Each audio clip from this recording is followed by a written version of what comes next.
Hello, everyone. Hello. Hello. Hi, everyone. Yeah, welcome. I feel joy to see you, Moriah and Sergio, and also you, Dor. And I'm curious about that space that we will create right now for to create more clarity about what is meant about becoming unhookable.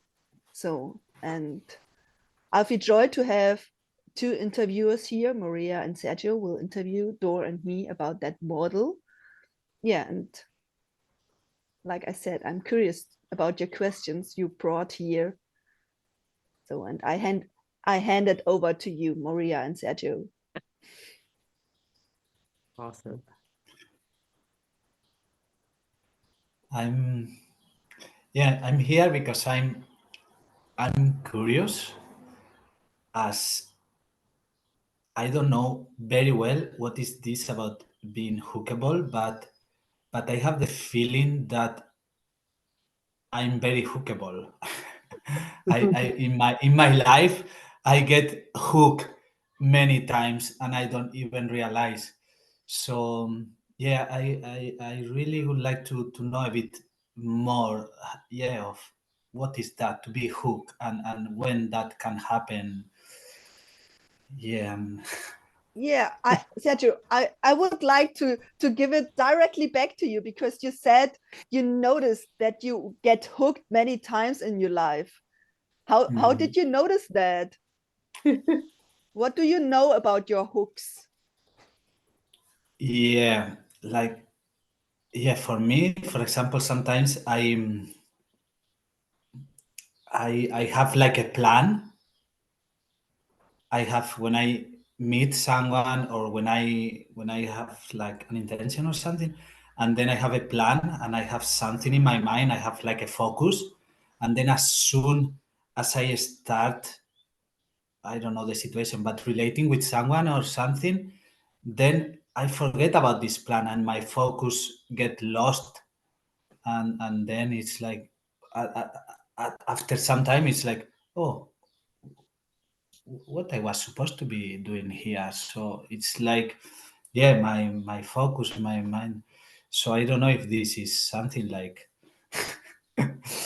yeah, like I guess this is I've been hooked and I lose my center and my plan. Yeah. So Yeah, and the unhookable training will be for you maybe to come closer to that moment, to catch the moment when you get hooked. As I was in the space holder training for Rage Club, we did that experiment to notice during a week when we get hooked. And I did that experiment while I was driving with the bus. And from the moment I stepped in, I was observing myself about every moment that I get hooked. I noticed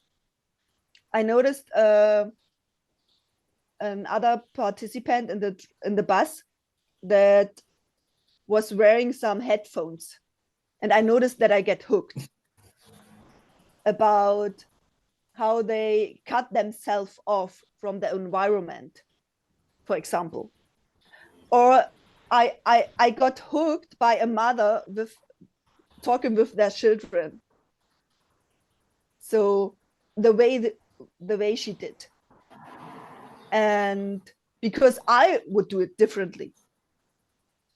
So and it was so cool. I was sitting in that bus for 30 minutes and I noticed maybe around 30 hooks during that time. and what happened to you when you get hooked? What is the experience when you get hooked? Yeah, I noticed resentments about that person. This is maybe a hint to notice, okay, there are coming some resentments, and to look what is behind that. And there are mostly some beliefs or assumptions or expectations from your box coming, how the world should go for you.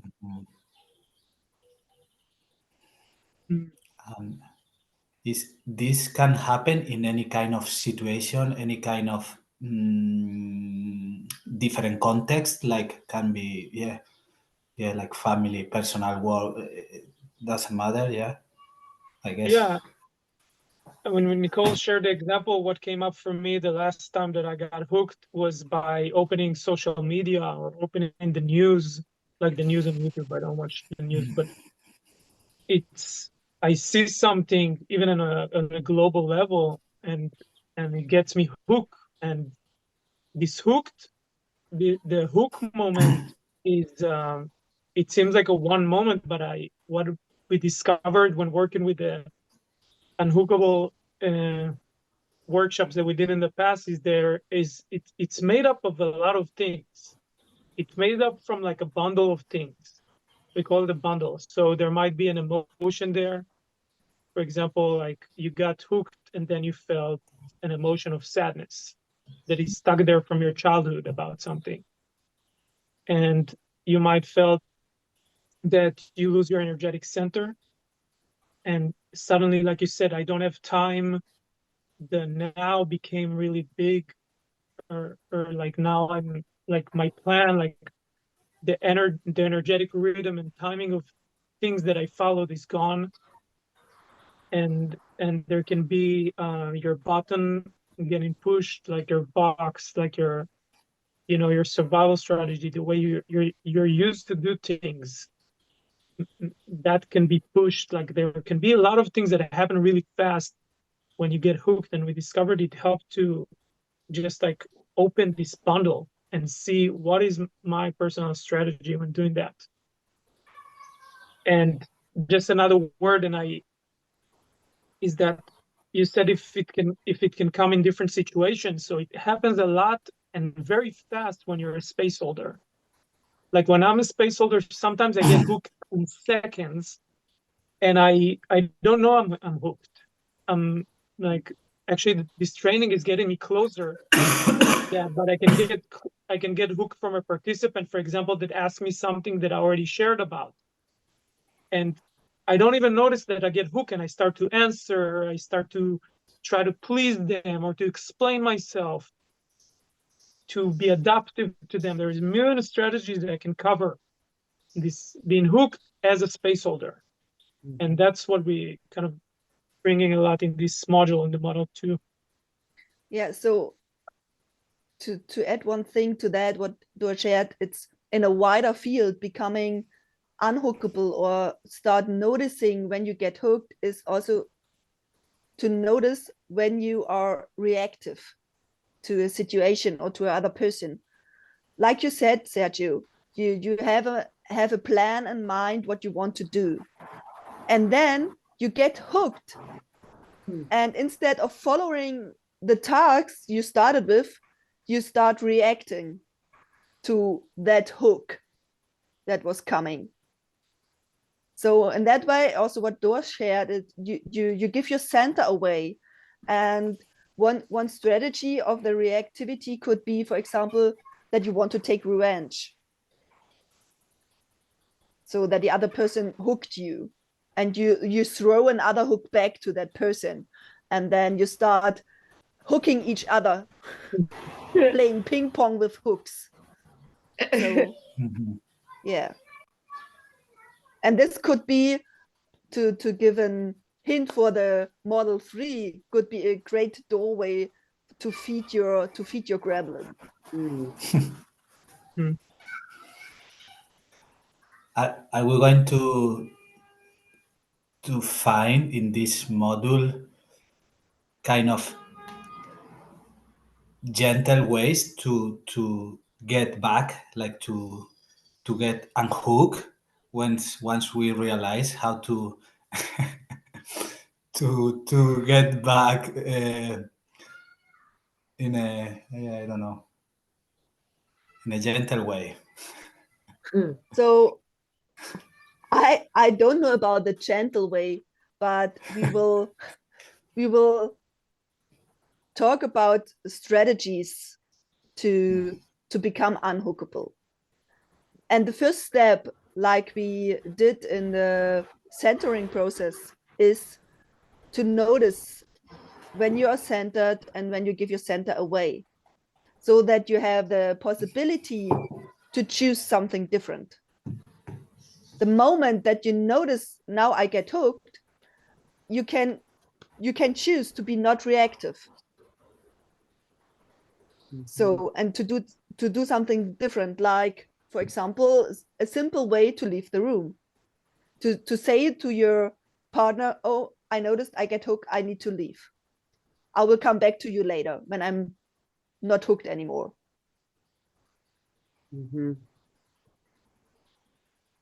Yeah, and there's also there's way to unhook yourself once you notice that you're hooked, and it depends on the hook also. Like it depends on, there's different kinds of hooks that we're going to go over in the training. And once you notice, like Nicole said, there's a lot of possibilities that you can do, that you can get out of the hook.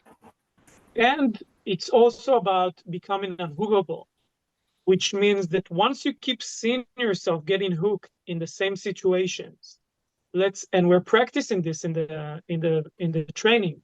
Let's say that you're getting hooked every time that your client doesn't get what you're talking about.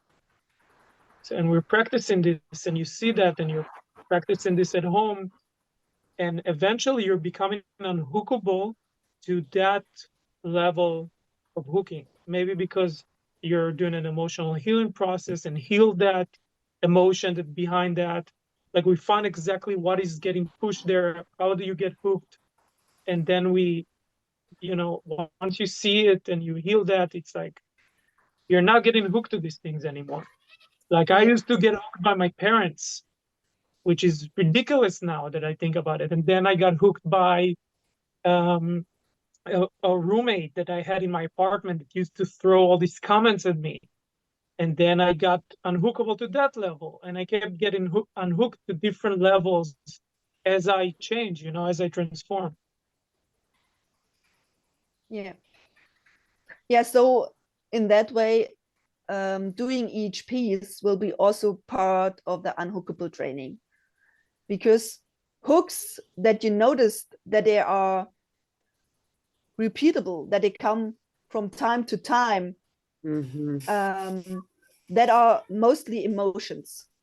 So they happened for many times in the past. So you can do an emotional healing process to look about, maybe, for example, what is behind that hook that it triggers me so much. Maybe one old decision that I made in the past about that, or sometimes it's also usable to, or needed to do a process about the energetic hook, because sometimes the hooks are also, if you did an emotional healing process about, it could be that energetically in your energetic body the hook is still there. So, and it works like a block. So you can also remove that energetic block, that you do an energetic process about removing the hook or something like that. Yes, and there is energetic tools, unhookable tools that you can master and bring into the energetic field even before you get hooked. So you can summon that energetic tools that we talk about, that we experiment with, and then next time, before you feel someone is throwing the hook at you, there's some energetic thing that you can do. So it's not always necessarily about healing. Sometimes you can actively engage with hooks in a different way. And there's all these tools. There's like 20 tools that we offer. We don't practice all of them, but we experiment with them. So to make a conclusion, you will also receive an energetic tool bag during that training that you can carry with yourself. Yes. Okay. Love them. Yeah. I'm starting to have some burning questions here, and I think it's maybe the right point that we got up to. In one of our meetings, I don't know if can't remember if it was a space holding one or from a different one, but Nicole, you said to me, I think you have an outdated model of empathy. And I was like, yeah, most likely.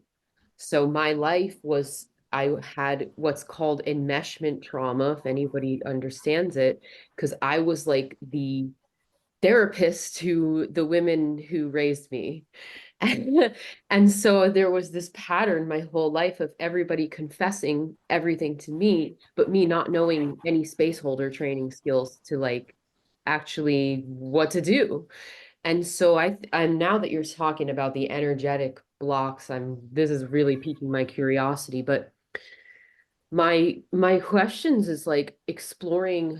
For a while I said I'm going to detach from this idea of empathy because I see where it's gone, especially in online spaces. Like I came from healing 13 years ago where it was like, oh, I accept it. I'm codependent. I have codependent, which is like where we get stuck in rescuer mode or whatever, or victim mode a lot. And now I'm seeing, let's see, I'm losing my train of thought here a little bit. I'm seeing what is empathy outside of that? What is it? Does it even really exist? And then I see online spaces like I'm finding my thread here that a lot of people are, oh, I'm an empath and I can't go outside because, and it's become this like spiritual ego around empath. And it's actually, I think it's blocking them and it's making them not grow and it's making them stay in the low drama triangle. So I am in this thing, I'm like, what really is empathy? What is it? And what will I learn in this next module? Because the hook for me a lot of the times is like, I want to hold space for people, but I don't want to be sacrificing my energy or etc. with it. What's empathy?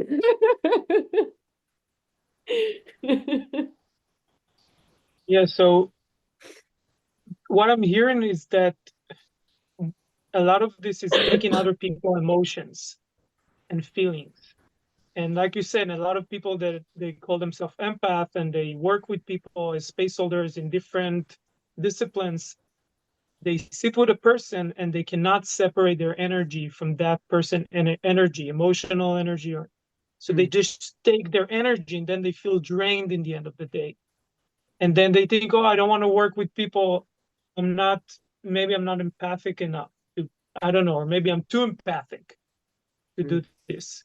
So some of the energetic tools are about separating your energy from your client energy. And sometimes when you do it, like I work with kids sometimes, you can even see it in kids. I teach them to one of these tools to separate their energetic body from each other. And you see one of them is immediately trying to attach again to the other kid because they have like this enmeshment. Like, what did you say about enmeshment? Yeah. They're so used to enmesh each other energy. And I think it can happen with your clients sometimes that you would, in the moment where you first, suddenly you're centered, grounded, you have your bubble of energy, your energy doesn't cross between you and your client, even if they're going through a lot of emotions. And then you're going to see maybe your client is going to start to hook you to try to create this enmeshment with you. And then like, what I hear from empath, like, how do you still care about your client? How do you keep working with your client, even though he's trying to hook you right now? How are you staying unhookable with that? And still caring and still serving your client without rescuing them and making them become more responsible and transform. That's kind of where what you share takes me to. Yeah. Yeah, I would like to add something to that. What's coming up for me? I don't have an answer to your question. What is empathy? I'm not in general, but maybe maybe you will find answers for yourself while you are looking to the purposes, to the purpose of the hook that someone throw to you. What is the purpose? Why did the person that? And to keep your own purpose of space holding. What is the purpose for your space holding, and to care about that? And during the training, until now, we were talking a lot about how you get hooked. And it will also be to look at that part of yourself, how you do it. What is your own purpose to throw hooks to other people? It's not that you are an angel. Yeah. You don't, a brave angel. now that you don't have a shadow world. Right. You also have that shadow world. And to find out more about the purposes is to look at yourself and to observe yourself, why and how you do it, and for what purpose. Yeah, and like for me, I was amazed. Like every training, I discover more ways that I hook other people, even in the way I move in the space, in the way that I look at someone and then I look to the side like I'm not listening. And I wasn't even noticing all these things, but when we practice we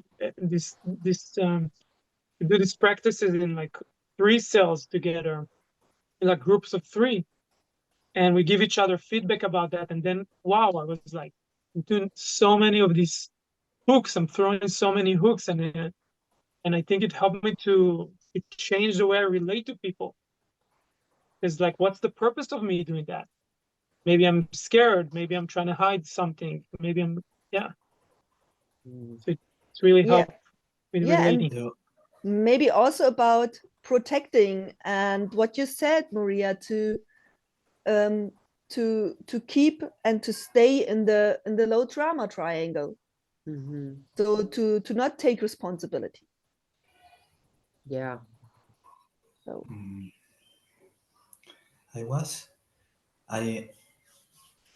I'm also curious. Yeah.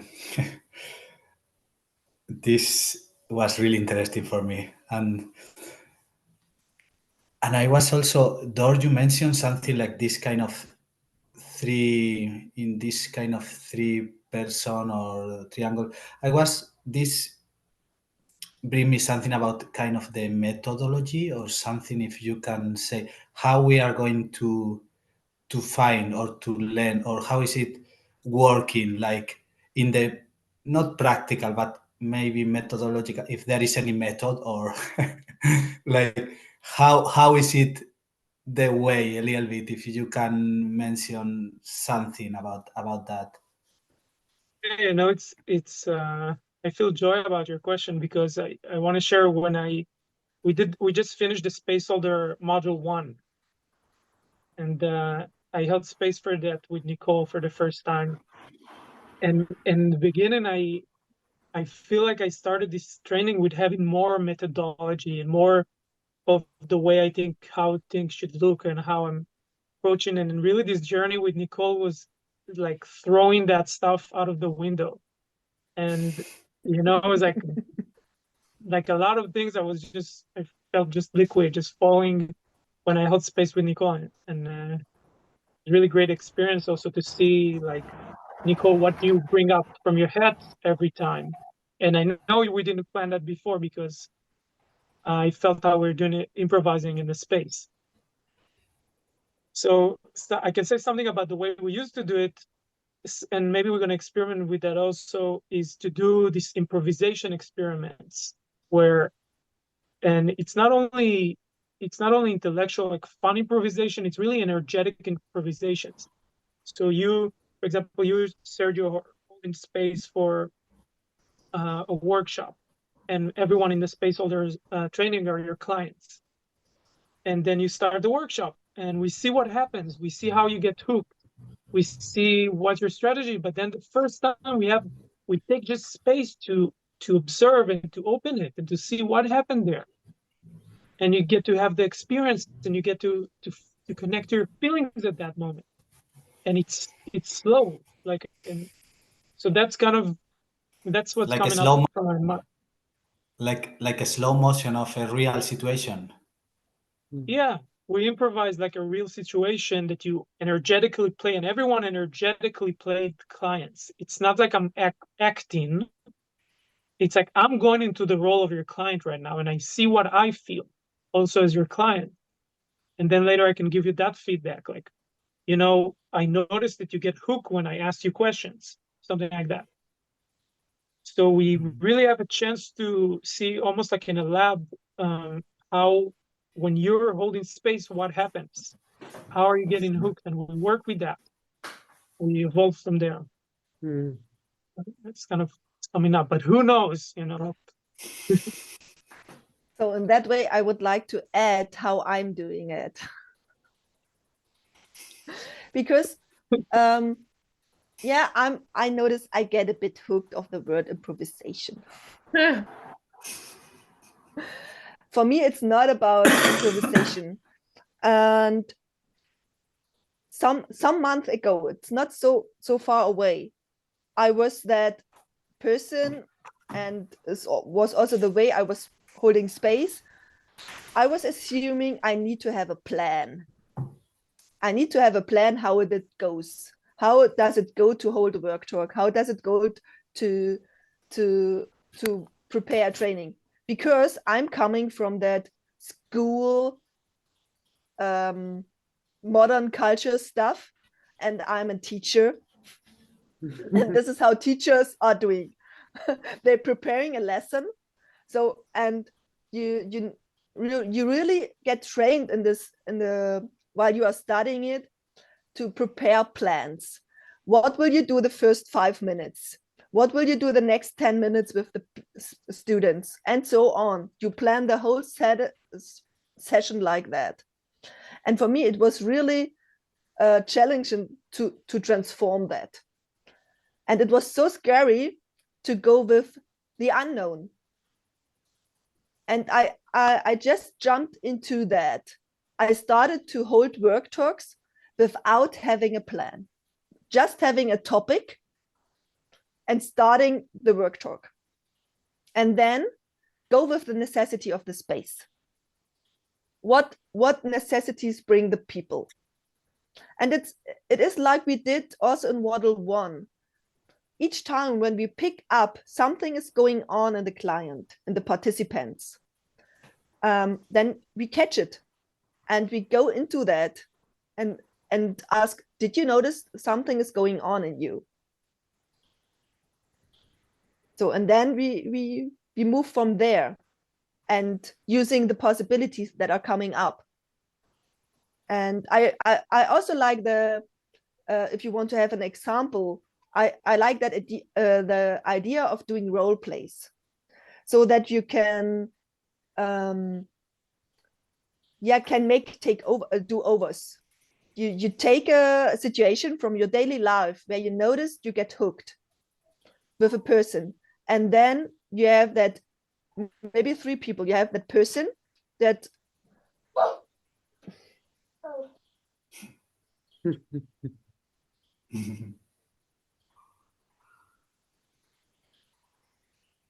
you have that person that enters your room so that you immediately get hooked from your own daughter. So I can use that situation, that I have a person that replaces my daughter. I'm the mother. And then I have a third person as a coach. And then I can go through that situation for many times and create different results. So I try the first thing, how I could deal or handle that situation, that my daughter is entering the room. First possibility came up to me, I mute myself so that you don't get disturbed. But yeah, I don't know if that works because she's still in the room. It's interrupting the call. So I can ask my coach, do you have other possibilities for me? how I can go with that situation. And then I try the next one. And yeah, experimenting with that situation. So in the end of that, I have different possibilities I can try to not get hooked that my daughter enters the room during a call, during a recording. Thank you, Nicole. Yeah, thank you. It's good to for having an little idea of what could happen. Any other Okay, question? Now it's our time to ask you questions. Ah. You didn't know that the interview works like this. Ah. Oh, No, it was just a joke to hook you. Oh. Not really. I'm really serious. So, Moriah, how was your experience in finishing the space holder training module 1?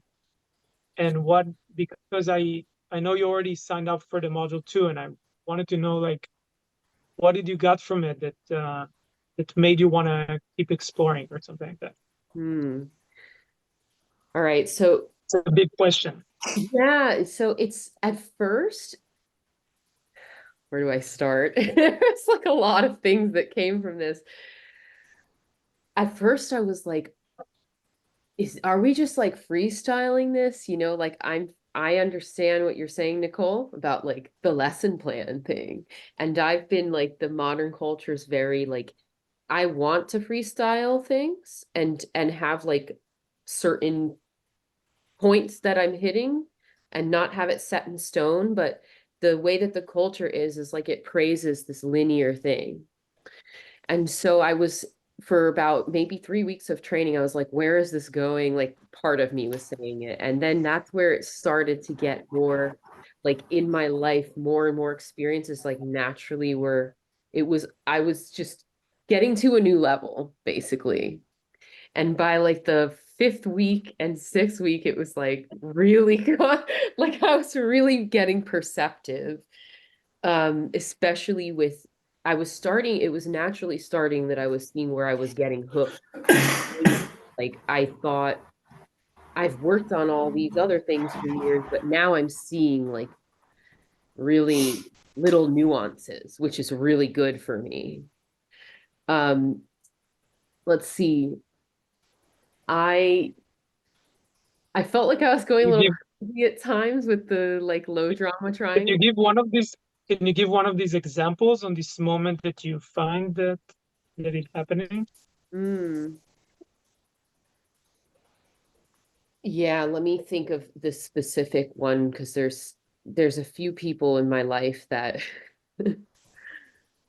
oh yeah, I have a friend, they watch the news a lot and they know better, but they get hooked by it, right?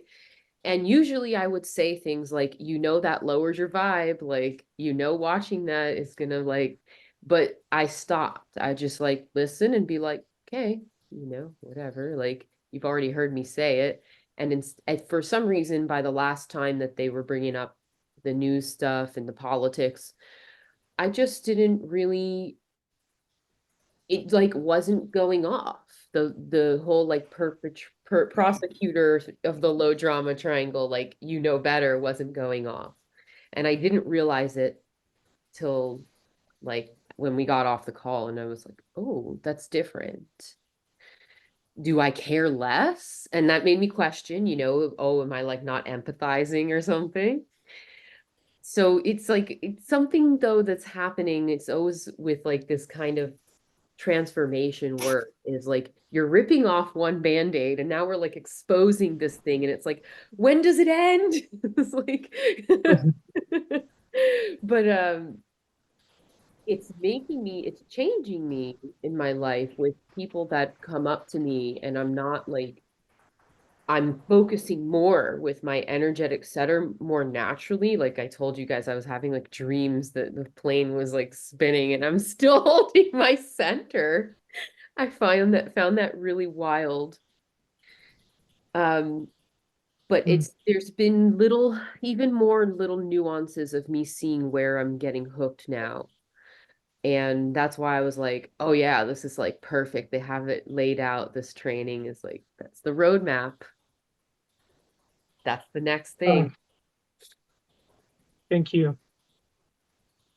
Yeah, that's what I came up to me, that if you're on the path of a space holder and it never ends, it's like one of the big milestone there is to just explore this dimension. And also this work would be unhookable. It's not like you're doing the training and that's it. It's like it's a kind of an initiation. That's why we call it unhookable initiation. It's initiation to this unhookable field in your life and in your space holding to start to explore and engage with. And it's such a huge dimension. Like every time we see the training, we're like, we can explore this forever. It's so cool, you know? Wow. Yeah.